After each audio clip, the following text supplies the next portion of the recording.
Good day. I'm Daniela Ellerbeck, an attorney and the Constitutional Rights Program Manager at the FW de Klerk Foundation. Tonight, we had the privilege of listening to Jonathan Granoff talk about nuclear weapons and former President de Klerk's role in dismantling South Africa's nuclear arsenal. Welcome, Jonathan. Thank you, Daniela. Jonathan, you had the opportunity to engage with former President de Klerk in various forums and talk about peace and nuclear weapons, disarming nuclear weapons, and so forth. What were your impressions of him as a man? He had a rare combination of understanding the convergence of what's morally imperative and what's practically possible.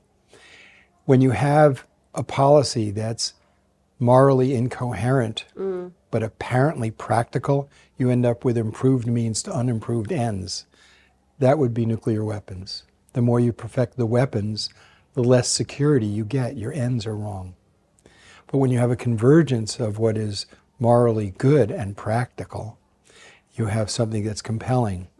So that's what he saw in the possibility of a constitutional democracy as a road to overcome the toxicity and immorality of apartheid and racial injustice.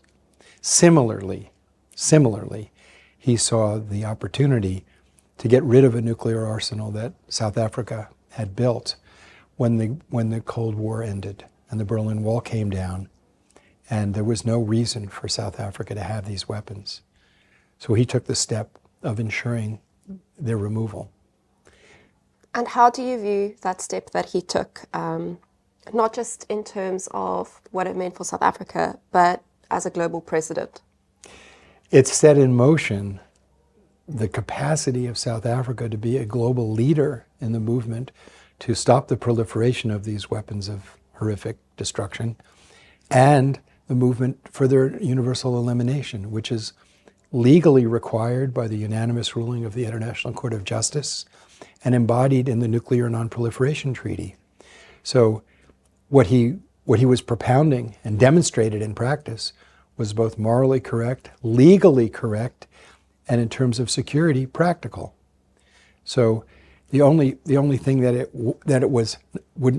wouldn't support it is the belief that we can rely on threatening global annihilation as a methodology of pursuing national security. I don't think that's very realistic.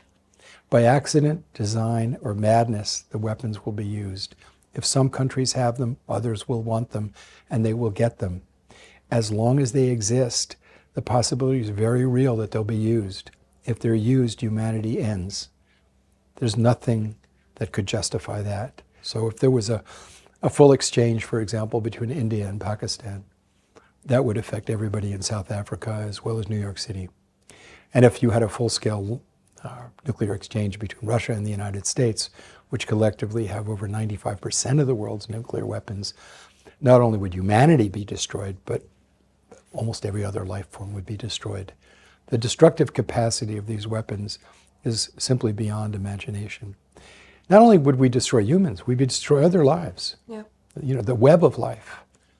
The arrogance of this and the belief that we're not able to sit down at the table and work out our differences, I think is not realistic.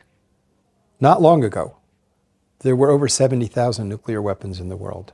Today, there's less than 14,000. That's an 80% reduction. That was put in motion because of Mikhail Gorbachev and Ronald Reagan, a Republican president.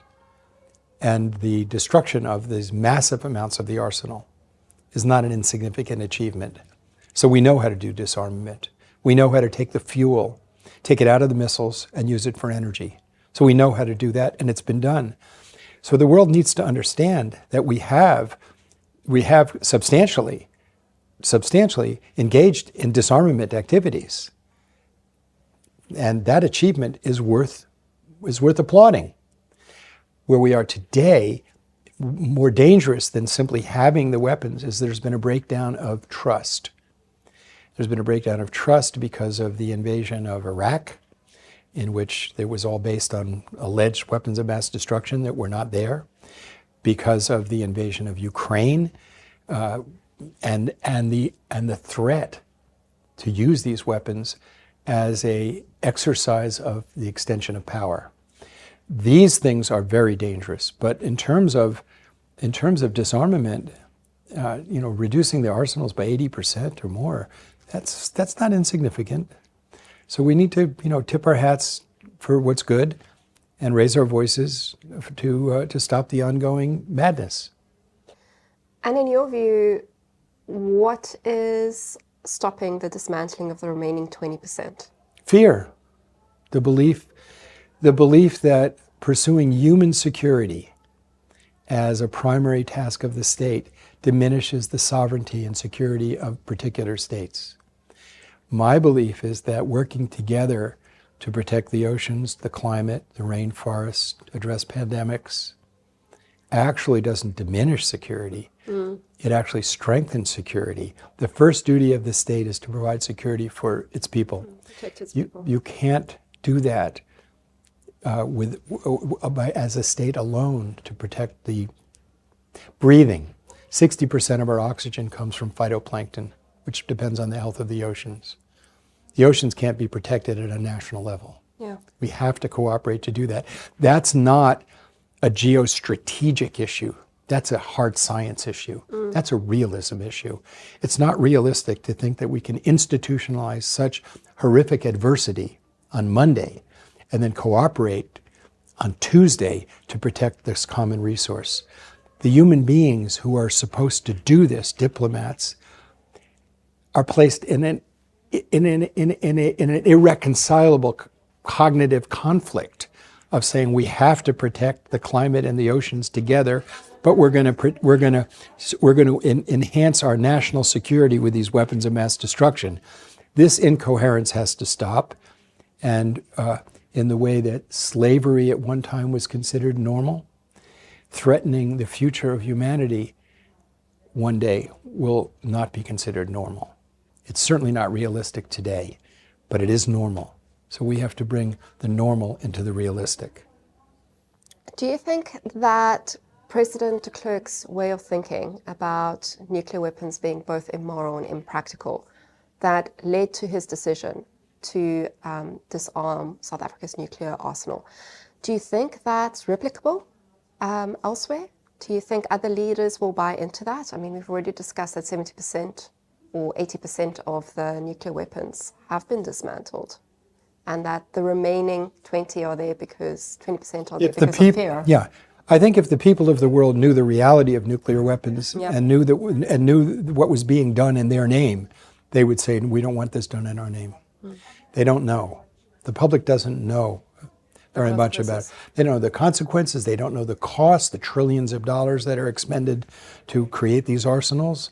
They don't know the cost of what the use would be. They don't know. So I think if the people of the world were to know this, then they would see that this is it's not a reasonable thing to do. On the other hand, the geopolitical discourse presently, because of the war that's going on in Ukraine, places the hope at jeopardy. So we're in a precarious situation. And that's why it's so important to speak truth to power and say, we can do better. We have to do better. How do we do better? We have to build bridges. We have to continue to say, enough is enough. We need to sit down and talk. And so one of the things that has to happen is the United States and Russia and China and France, the United Kingdom, have to sit down and come up with a plan to make the world safer and get rid of the weapons. It's their legal obligation. It's a practical necessity. And we have to just keep demanding it till it's done. Jonathan Granoff, it's been an absolute pleasure. Thank you very much. Thank you.